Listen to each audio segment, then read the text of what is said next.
David, the next person lives in Eric's pickle seat, so it's not really a Labour seat, but it's got a question.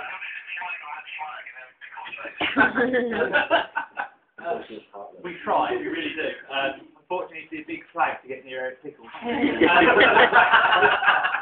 But I'm in a constituency that really is unwinnable.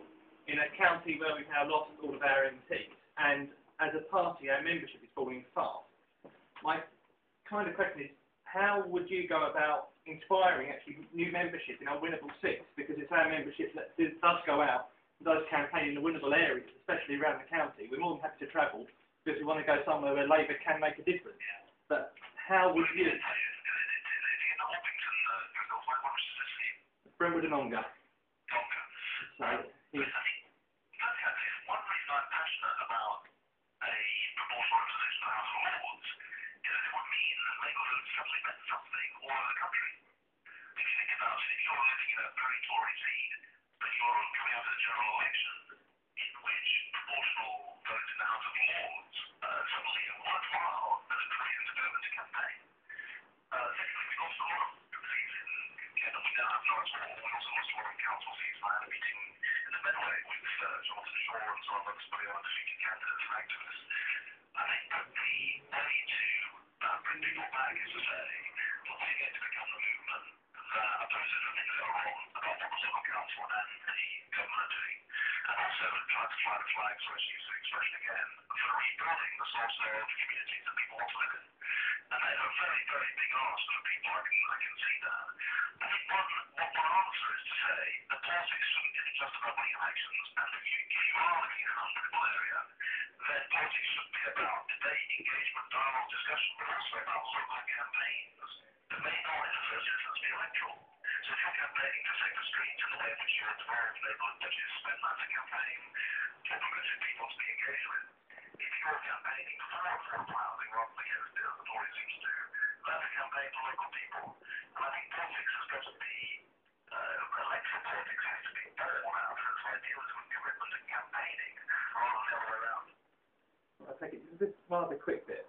Obviously, we have a problem, I think many other constituencies do in our place, where the Lib Dems have set themselves up as the opposition in these constituencies. And to an extent, I think that Labour hasn't attacked them enough for their policies, or lack of, or in this case, principles lack of.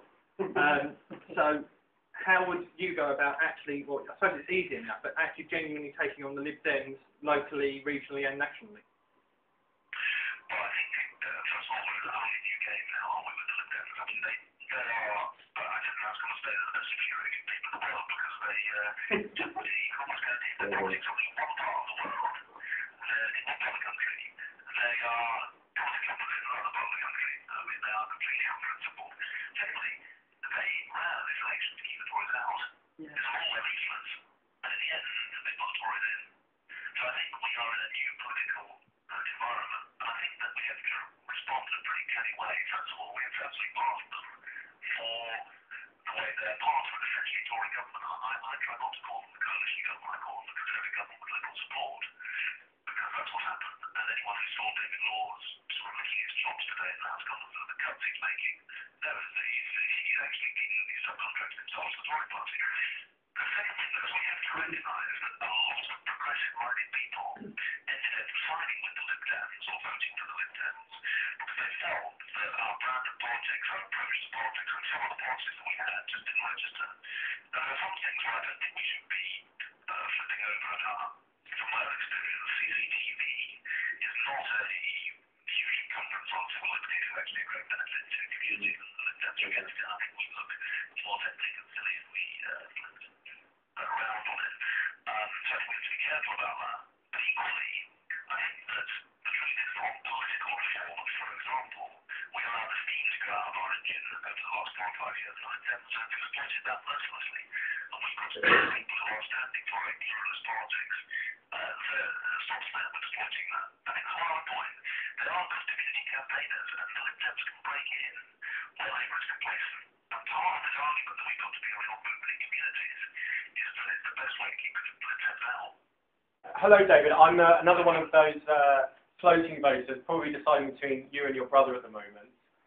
I want to know what you see as the big challenges the country rather than the party faces at the moment, and what you think those might be in the next 10, 15 years, and maybe some of the answers to them, answers that we haven't as a party articulated yet. Just a small question. So I want to, so what do you see as the big challenges, and what do you think some of those answers to those challenges might be? Well, I think that the biggest challenge is how to create wealth in this country, and why should this be, or why should businesses invest here, and how are we going to grow the jobs of the future? That's what I mean by a political economy that works. With 2/3 of the jobs that have been created in the last 10 years, or I think between 98 and 2007, were in the public sector.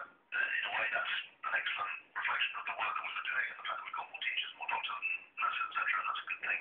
But we've got to develop the private economy as well. I think that's a massive challenge. I think we've got to rebalance the welfare state between need, contribution, and conditionality. And that is a very, very big thing to do if you think about the social care debate. One of the most exciting things we were getting into in the last parliament belatedly was social care. And about the need for a proper partnership between the taxpayer and the beneficiaries in respect of social care. But I think there's a welfare settlement that's critical. I think thirdly, I do not believe the Tories will actually do the new politics. I don't think they'll do the new politics in terms of redistributing power. I don't think they'll do the new politics in terms of democratising institutions of government. And I don't think they'll do the new politics in terms of making sure that politics is representative of all the diverse communities of Britain. And I think that's a massive challenge for us. I think, I don't want to say a list of my top 5 policies or areas. I think the fourth is the environmental challenge.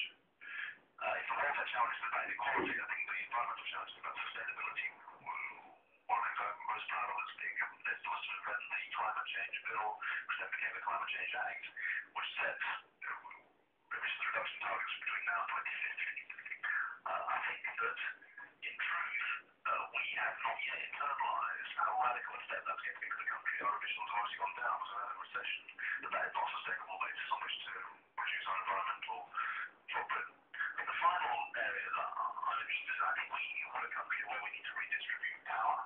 We're a country where we need to reward merit and effort with welfare, but we're also a country that needs to celebrate its international connections. And this is a multicultural, multi-faith society. We've got to celebrate that and make that work. We're also a big country that delivers its responsibilities around the world for everything from overseas aid to climate change to the most difficult issues of national security. And I think those are going to be very, very testing in the next 5 to 10 years. Cool. The next question for a friend of mine from university. Hi, David. Hello, friend of mine from university. Hello. The main reason, one of the reasons that I was hugely proud to vote Labour in the last election is its record on gay rights and on equality in general. And I was very pleased to hear Harriet Holmes talking about some of that in her response to the Queen's speech.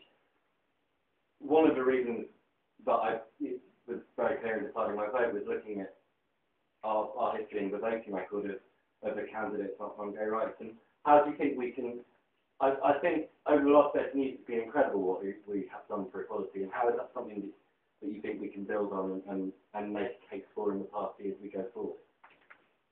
Well, I think that's a really interesting point, because I do think it is a revolution, actually. I mean, if we said in 97 that we would do what we've done,